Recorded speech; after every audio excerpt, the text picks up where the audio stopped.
حاجی صاحب کی زندگی ایک ایسی داستان ہے جو عجیب و غریب موڑ لیتی ہے، جیسے کوئی دریا اپنا رخ بدلے۔ وہ 30 برس تک دنیاوی کاروبار سے دور رہے، اپنا وقت عبادت، ریاضت اور لوگوں کی دعاؤں میں گزارا۔ ان کی بیٹھک صبح سے رات گئے تک لوگوں سے بھری رہتی، جہاں لوگ اپنی پریشانیاں لے کر آتے اور حاجی صاحب کی دعاؤں سے ان کے مسائل حل ہو جاتے۔ اللہ نے ان کی دعاؤں کو قبولیت کا درجہ دیا تھا اور وہ ایک روحانی شخصیت بن چکے تھے۔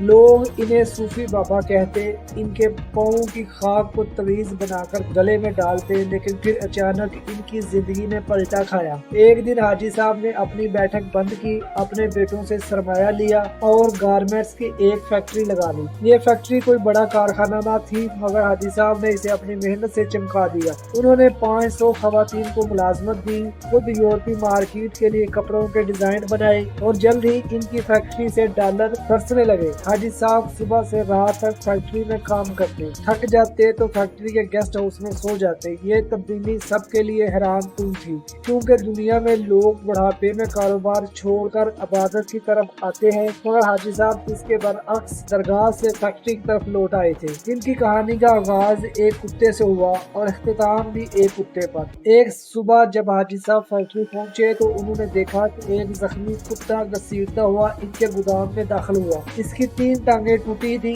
جبڑا زخمی تھا اور پیٹ پر چوٹ کا نشان تھا۔ حاجی صاحب کو کتے پر رحم آیا، انہوں نے سوچا کہ اسے جانوروں کے ڈاکٹر کے پاس لے جائیں، علاج کرائیں اور ٹھیک ہونے پر گلی میں چھوڑ دیں۔ لیکن پھر ان کے دل میں ایک عجیب خیال آیا۔ انہوں نے سوچا کہ یہ زخمی کتا رزق کیسے کمائے گا۔ چنانچہ انہوں نے فیصلہ کیا کہ وہ قدرت کا نظام دیکھیں گے کہ یہ کتا کیسے زندہ رہتا ہے۔ سارا دن کتا گودام میں بیہوش پڑا رہا۔ شام کو جب اندھیرا ہوا تو ایک دوسرا کتا فیکٹری کے گیٹ کے نیچے سے اندر آیا، منہ میں ایک بوٹی دبائے۔ اس نے زخمی کتے کو جگایا اور بوٹی اس کے منہ میں رکھ دی۔ زخمی کتے کا جبڑا کام نہ کر رہا تھا تو صحت مند کتے نے بوٹی چبا کر نرم کی اور زخمی کتے کو کھلائی۔ پھر اس نے اپنی دم پانی کے حوض میں بھگوئی اور زخمی کتے کو پانی پلایا۔ یہ سلسلہ روزانہ جاری رہا۔ حاجی صاحب یہ منظر دیکھ کر مسکرائے اور سوچے کہ قدرت نے اس زخمی کتے کا رزق کیسے پہنچایا۔ ایک دن حاجی صاحب نے خود سے سوال کیا، اگر قدرت اس زخمی کتے کو رزق دے سکتی ہے تو کیا مجھے 2 وقت کی روٹی نہ دے گی؟ اس سوال نے ان کی زندگی بدل دی۔ انہوں نے فیکٹری اپنے بھائی کے حوالے کی، دنیاوی زندگی ترک کی اور اللہ کی راہ میں نکل پڑے۔ وہ مہینے میں 30 دن روزے رکھتے، سارا دن عبادت میں گزارتے۔ اللہ نے انہیں رزق بھی دیا اور ان کی دعاؤں کو قبولیت بھی۔ وہ صوفی بابا بن گئے، لیکن یہ سفر یہاں ختم نہ ہوا۔ ایک دن سردیوں کی نیم گرم دوپہر میں صوفی بابا کی بیٹھک میں لوگ جمع تھے۔ وہ کتے کا قصہ سنا رہے تھے کہ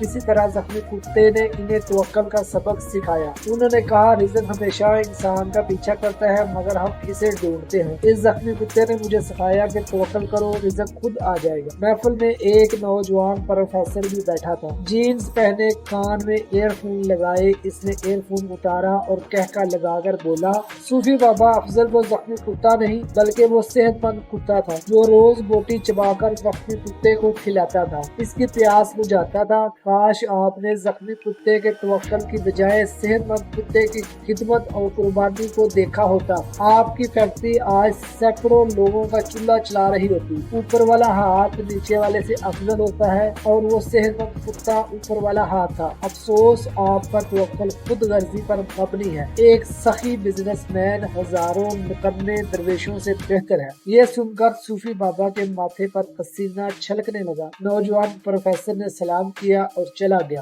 صوفی بابا نے 2 نفل پڑھے، بیٹھک بند کی اور فیکٹری کی طرف لوٹ آئے۔ اب وہ عبادت بھی کرتے ہیں اور کاروبار بھی۔ ان کی فیکٹری سینکڑوں خواتین کو روزگار دیتی ہے اور وہ اسے اللہ کی راہ میں خدمت سمجھ کر چلاتے ہیں۔ حاجی صاحب کی کہانی ایک کتے سے شروع ہوئی تھی اور ایک کتے نے ہی انہیں زندگی کا سب سے بڑا سبق سکھایا کہ توکل اور خدمت دونوں اللہ کی رضا کے راز ہے۔ اگر آپ کو یہ ویڈیو پسند ہے تو لائک کریں، شیئر کریں، سبسکرائب کریں اور کمنٹ لازمی کریں۔